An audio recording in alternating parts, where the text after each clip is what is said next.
Okay, so I was asked a question about the American system, and the way it was put to me was that um, of all the places in the world that you could be, why would you choose America when America's system is flawed?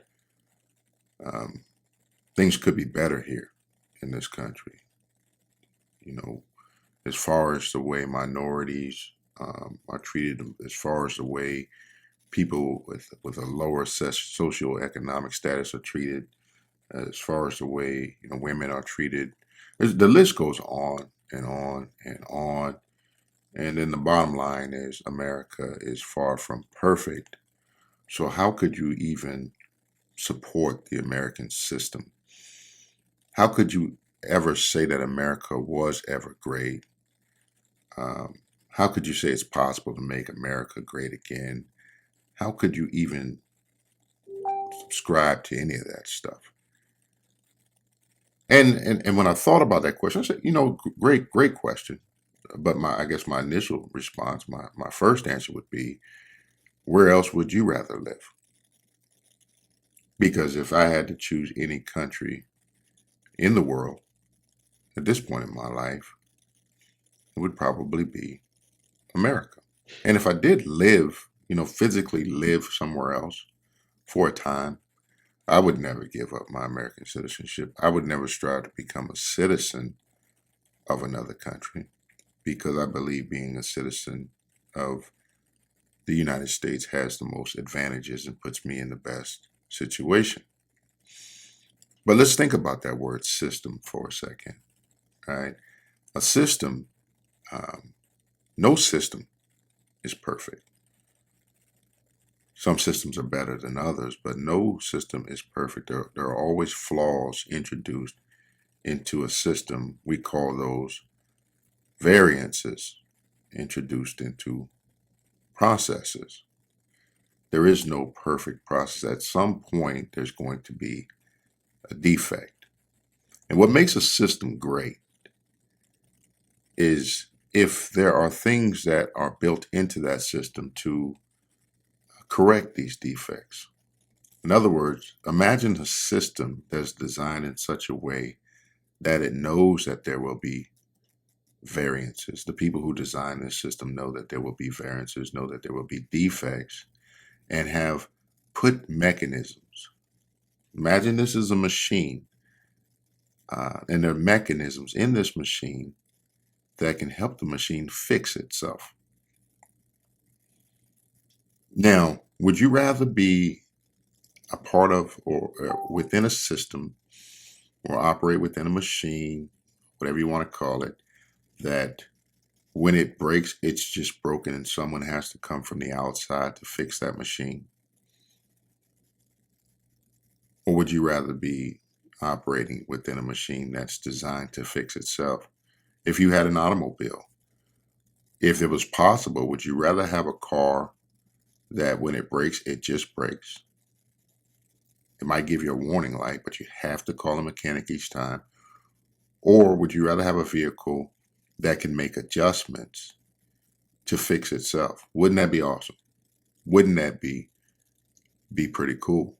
An American system has these subsystems in place, these mechanisms in place to actually allow the system to work towards correcting itself, fixing itself. And I'll give you an example. I used to work for the Postal Service, and in the processing operations, we would process mail pieces, letters, and some of them, either the address couldn't be read, or they didn't have a barcode, or the barcode was messed up. For some reason, it couldn't be processed to the right holdout, so it was rejected. But within that operation, you had other machines that were designed to correct these defects so they could be processed back on the same machine. In other words, if it didn't have a barcode, it would reject to a slot. You take it, put it on another machine. That machine would read the address.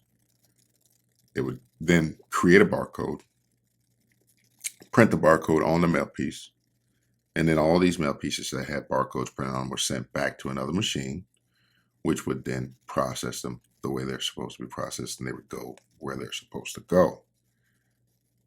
Right? So there was the whole system was designed to minimize and correct the defects. And one of the things that would be employed would be something called Six Sigma. Right? Let me give you an example of what Six Sigma is. This is the definition of Six Sigma. Six Sigma is a set of techniques and tools for process improvement. It was introduced by American engineer Bill Smith while working at Motorola in 1986. The Six Sigma process is one in which 99.999966% of all opportunities to produce some feature of a part are statistically expected to be free of defects. So that's going into an operation knowing that it's not going to be perfect. There are going to be some defects. There are going to be some rejects. There's going to be some problems that need to be fixed. And then designing mechanisms to reduce the number of defects that come out of the whole system. And isn't that what we do in America? Isn't that why we have checks and balances? Aren't the process designed to minimize defects, and when defects are found, to correct that? Not only correct the defect, but correct the process to minimize the event of future defects of this kind coming out.